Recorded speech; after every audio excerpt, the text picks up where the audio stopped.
Sanibonani Mzansi, njengoba nibona nje ngilale kunjena. I-safety yami yabantu abami is compromised. I lay awake ngizibuza ukuthi kungenzakalani ebusuku, because anyone can just step into my room enze the way afuna ngakhona. Ngidinga usizo Mzansi, ngidinga usizo lwenu, nombani ongasiza ngosizo lomthetho. Namanje i-supply yethu electricity has been cut off by this guy. Asikhona ukurecharge asebenzisa prepaid. We need to be connected to the outside world. Ama resources nje awekho, usizo lomthetho siyalidinga. Sidinga ukudla, I'm a single mom, ibamba abantwana ngamazinyo. Kunzima. Angizophuma kuleli room ngoba into azama ukuyenza uTevin Mashila i-constructive eviction. Angizokumvumela. Mela enkantolo alandela iprocess yakhona, nami ngithola ichance yokuzikhulumela nenkantolo ngichaze udaba lwami nalelo. Ngiyanicela Mzansi, ngicela ningisize. Uhulumeni, ama political parties wonke noma ngabe ubani, ama individual noma ngabe ubani ongasiza, ngicela nisisize nabantwana. Kunzima. Sengile artist ke elingasaqasheki, angazi ukuthi why ngingawathola amagigi, bayazi abayiphethe industry ukuthi why angina income. Kunzima. Noma ngithi ngiyazama ukuhlanganisa, angazi akuhlanganiseki. uTevin wangena lana bakhipha into zami, all my beads and all the materials engisebenzisayo to make jewelry nama crafts za end up as dustbinini yet pick it up. Ngabona kamuva ukuthi lezi zinto zami zonke zilahliwe. Bafowethu kuningi. Mina nabantu abami siya victimizedwa la, siharaswe on a daily. I-SAPS ayenza ilutho. I've been to i-Boyson's Magistrate Court, abakangenzeli lutho. Angisazi ngenze izolo kube worse. I-security company engiyibhadalayo ngithe mangiyibiza ukuthi izongivikela kungademolishwa ubondwa lwekamera lami ngiyiphakathi, yasayida nalomuntu ngoba usheshe wakhipha amaphepha ukuthi indlu uyithengile.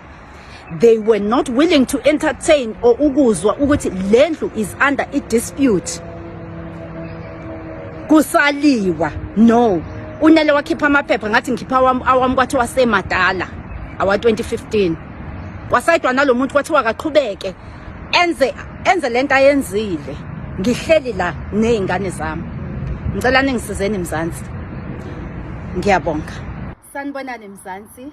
I would like to thank each and every person that has made a donation into our Back and Body campaign. I would also love to thank those who have made a deposit into my personal account. All the monies that are coming in are making a huge difference in our lives. My kids and I are eternally grateful. We are deeply humbled by your kindness.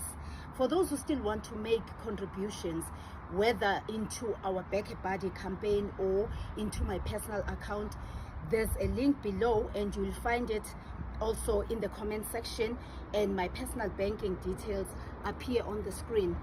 Thank you. Sanibonani, welcome back to my channel, welcome back to Mkosnephile. Ngiyabonga kakhulu guys for coming.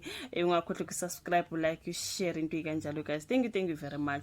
So ngizokethanda ukuthi ngikhulume ngomama uGcina Mkhize la guys. Ngike ngambona kakhulu etrenda kakhulu, ngibona izindaba zakhe on Facebook, on YouTube and everywhere guys. Kuthiwa ke umlingisi udlelwa umuzi, something like that. Kusho ukuthi kulodaba lapha nalomuzi wakhe busudliwa ngazi bese uthengwe ngomunye umuntu noma bese kusenzekani you guys. Engathi akusamhambeli kahle kweze acting something like that you guys. Ngabona ke ukhala ngokuthi ngathi sexoshwa laphana ke endlini ahleli kuyo, angazi umuzi wakhe awuthengwe uyadliwa noma kwenzekani you guys. Umuzi wakhe sothengwe ngomunye umuntu, bekukuningi nje bengikubona but angizange nangelanga elilodwa ke ngenze ivideo ngaye.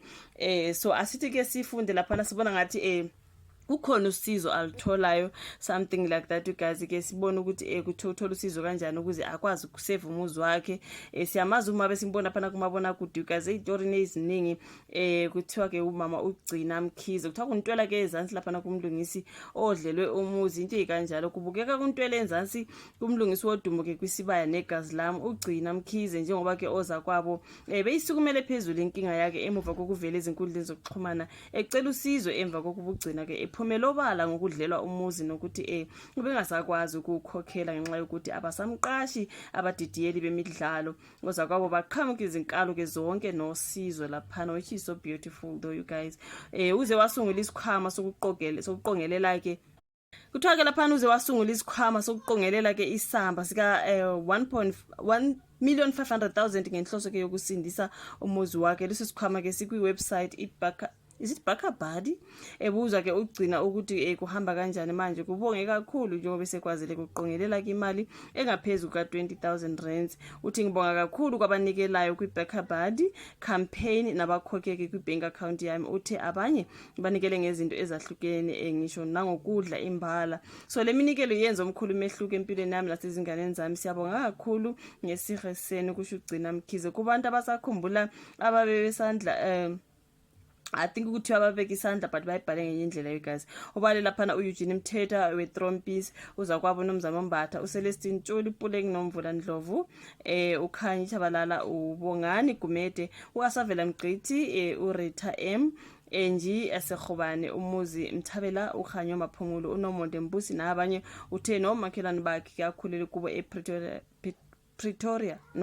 Protea Glen ngabanye ababantu abaphoseke itshe esivivaneni ke ize kunjalo ke kodwa ugcina udalule ukuthi useke wazanywa ukuqolwa ngomunye umuntu obezibiza ngoza kwabo uDuma Ndlovu kodwa washeshe washaya amakhala.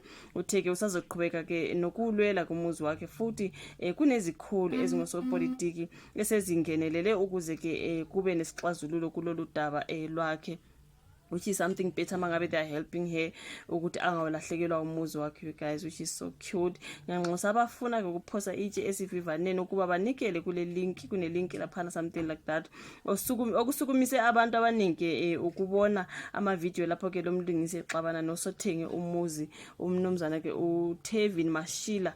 Kuthiwa bese uthengile kumuzi so bese khona ke lapha nokungaboni kaSolibe. Ngibona nje yonke into eyenzakalayo laphana ama clips akade ngwabona ka bamugcina Mkhize you guys, which is so sad.